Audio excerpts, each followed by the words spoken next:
بسم الله الرحمن الرحيم الحمد لله رب العالمين مالك يوم الدين وقال النبي صلى الله عليه وسلم كلكم راع وكلكم مسؤول عنه وقال النبي صلى الله عليه وسلم جناب اسپیکر نیا ماحول پیدا ہو گیا ہے۔ پہلے ہماری ایک ذمہ داری تھی، ساتھیوں سے اگر کمزوری ہو رہی تھی کوشش یہ تھی کہ ان کی اصلاح کی جائے، اصلاح نہ ہوتی اپنے جانوں کا خطرہ نہیں تھا، ان پہ دل دکھتے تھے کہ اگر ان سے خلاف قانون یا کوئی انسانیت کی خلاف جرم ہو جائے تو آخرت میں اللہ کے سامنے جواب دہ ہوں گے۔ ہماری ذمہ داری نہیں تھی، آج تو ہم پہ ذمہ داری آ گئی ہے۔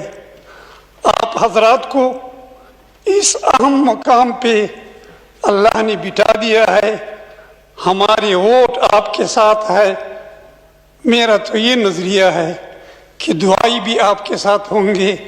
اللہ صحیح نظام چلانے کی توفیق موجودہ حکومت کو نصیب فرما دے۔ اگر کمی اور کمزوری ہو گئی ضمیر ملامت کرے گا، اور خطرہ ہے کہ صرف حکومت کی ذمہ داری نہیں، ہم بھی جواب دہ ہوں گے اللہ تعالیٰ کے پاس۔ جناب اسپیکر صاحب، مجھے تو تاریخ کا ایک واقعہ یاد ہو رہا ہے۔ اس واقعے کی مناسبت سے پھر میں اپنی ضلع کی کچھ ضروریات اور مشکلات جناب کے سامنے پیش کروں گا۔ جب حضرت عمر رضی اللہ تعالیٰ عنہ خلافت کی کرسی پہ بیٹھے، مجلس والوں سے مطالبہ کرتے ہیں کہ میرے ہاتھ پہ بیعت کرو۔ ابو ذر غفاری رضی اللہ تعالیٰ عنہ اٹھتے ہیں، کہتے ہیں کہ میں بیعت نہیں کر سکتا، ہمارا ایک قسم کا لباس ہے اور آپ کا لباس ہم سے ذرا لمبا ہے، دوگنا ہے۔ جب تک اس بات کی صفائی نہ ہو تو میں آپ کے ہاتھ پہ بیعت نہیں کرتا۔ حضرت عمر رضی اللہ تعالیٰ عنہ اپنے بیٹے کو کہتا ہے کہ جواب دو۔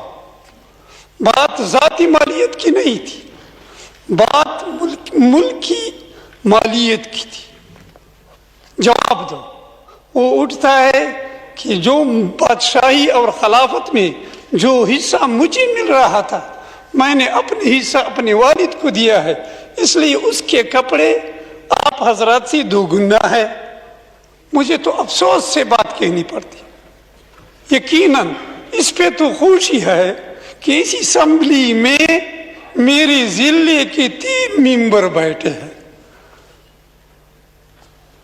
شاہد اختر بھی لکی مروت سے ہے، مولانا عبدالشکور صاحب بھی لکی مروت سے ہے، اور یہ عاجز، میں تو دعوے سے کہتا ہوں اور اپنے چھوٹوں بچوں کو بھی سبق دیتا ہوں کہ پاکستان میں سب آدمیوں سے اپنے آپ کو غریب بھی محسوس کر رہا ہوں اور بلا جائیداد بھی دعویٰ کرتا ہوں کہ جائیداد بھی نہیں ہے۔ معلوم نہیں کس طرح اس مجلس پہ آ گیا ہوں اور کیسے آ گیا ہوں، لیکن جب جواب ملا ابو ذر غفاری رضی اللہ تعالیٰ اٹھتے ہیں کہ جب ایسا ہے تو میں بیعت کے لیے تیار ہوں، ووٹ دیتا ہوں، تسلیم کرتا ہوں۔ میں اپنے ضلع کے بارے میں 3 ممبر ہے اس مجلس میں کہ وہ لکی ضلع سے تعلق رکھتے ہیں، دنیا کی نسبت سے میں تو یہ باتیں نہیں جانتا ہوں، لیکن جب پاناما کا مجلس آیا تو میں نے اپنے ضلع کے بارے میں سنا ہے کہ ہماری یاد ہے کہ 33 آف پاور کمپنیاں ہیں، لیکن غربت کے لحاظ سے میں دعوے سے کہتا ہوں کہ 2 دریا لکی مروت سے بہتے ہیں، دریائے کرم اور دریائے گمبیلا، لیکن 95% زمین باران سے آباد ہوتی ہے، نہری پانی نہیں ملتی۔ 3 سال 4 سال ہو گئے ہیں، کچھ موسمی حالات کی تبدیلی ہے یا کیا وجہ ہے میرے خیال میں میری علاقے کے 60% فصل نہیں ہوئی ہے.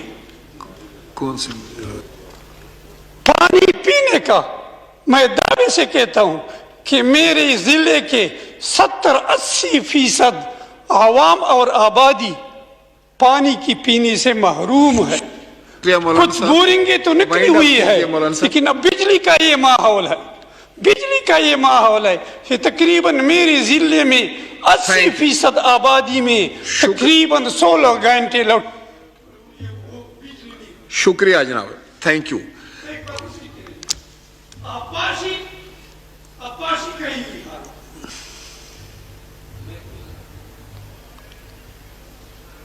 آپاشی کا یہی حال ہے، آپاشی کا نظام بھی نہیں ہے، روڈوں کا بھی یہی حال ہے. مجھے حضرت عمر رضی اللہ تعالیٰ کا واقعہ یاد آیا.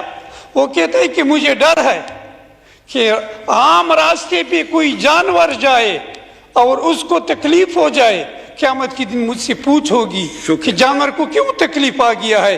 میرے اس ضلع میں دعوے سے کہہ سکتا ہوں کہ 98% سڑکیں استعمال کے قابل نہیں. بہت مہربانی.